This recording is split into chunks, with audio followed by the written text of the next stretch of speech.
So those are the four main methods that bacteria can use to resist antibiotics. So another reason why bacteria can become resistant is due to the misuse of antibiotics. Less developed countries are really bad about misusing antibiotics. Well-trained personnel and doctors are really scarce, and so antibiotics in those areas can be purchased pretty much anywhere without a prescription. In fact, only 8% of antibiotics in those areas of the world are actually prescribed by a physician. So in those areas, antibiotics are sold to treat headaches and for other inappropriate uses because they don't have access to a physician, so they don't know what to use, so they just kind of use whatever.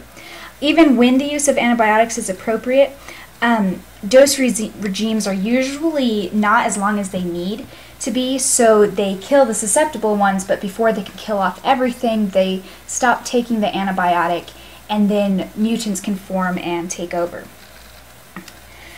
It's not just a problem, however, in undeveloped countries. It's there they just tend to have more access to antibiotics, but the United States is just as bad. 30% of the antibiotic prescriptions that are given for,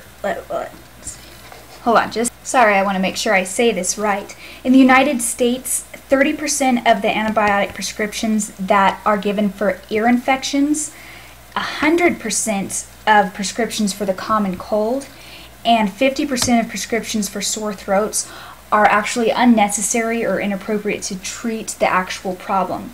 A lot of times this happens, I think, because a mom or a parent comes in with their kid, and their kid has the cold, and they want the doctor to do something, and they're not happy when the doctor says, hey, the common cold is a virus, you just got to get over it. They want something, and so I think doctors had kind of gotten in the habit of prescribing antibiotics just to get the parent to leave them alone, I guess.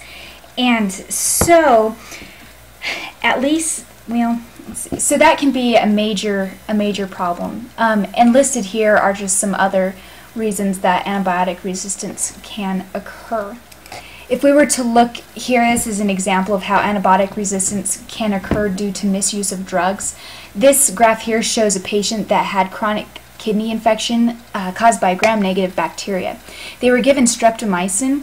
This red here shows the antibiotic resistance of the bacterial population. So you see at the beginning they're not resistant, but then they become very resistant and stay very resistant. The reason why, well, before that, the black, let me tell you, is the bacterial population in the patient. So here is the diagnosis. They are given the antibiotic, and as they use the antibiotic, the amount of bacteria in their body starts to go down. However, when they stop taking the antibiotic, say the fourth day comes along and they're feeling a lot better and they're like, hey, I'm all better, I'm cured, I don't need this antibiotic anymore. So they will stop taking the antibiotic, and the few bacteria that can become resistant through mutations or transposons or whatever, their numbers will increase rapidly because they're suddenly not having to battle this antibiotic. So those resistant strains can all of a sudden increase and take over, and you have suddenly a new bacterial infection that is resistant, and you're really a lot worse off than you were in the first place. Now, if you're one of my students, you had the privilege, I guess, of hearing me get up on my soapbox about antibiotics and animal feed.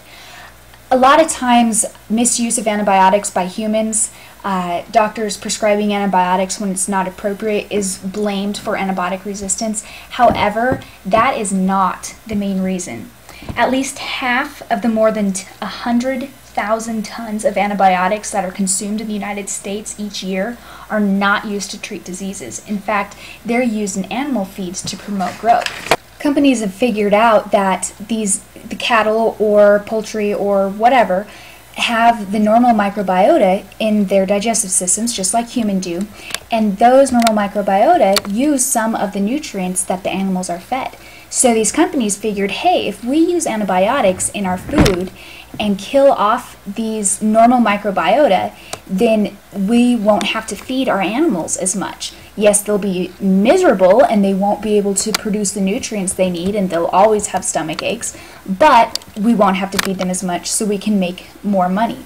The problem is that a lot of these antibiotics that they put in the food for poultry or for beef or other livestock is very similar to antibiotics that we use to treat human bacterial diseases. And so having these in the food that the livestock is eating allow bacteria to build resistance to these antibiotics. So then these bacteria become resistant and they are in the ground, people can become infected with them, and because they're resistant to these animal antibiotics that are similar to the human antibiotics, they are also resistant to the human antibiotics. I have a friend who, for one of his studies in his master's program, took soil samples around feedlots and found that the amount of resistant bacteria in those soil samples close to the feedlots was much higher than other places. And in fact, the amount of resistant bacteria would decrease as you got further from the feedlots. So it's a huge problem, and there's a lot of controversy about it. If you have more interest in it, you should watch the movie Food Inc. That's Foodinc, Food Inc. It'll tell you a lot about it.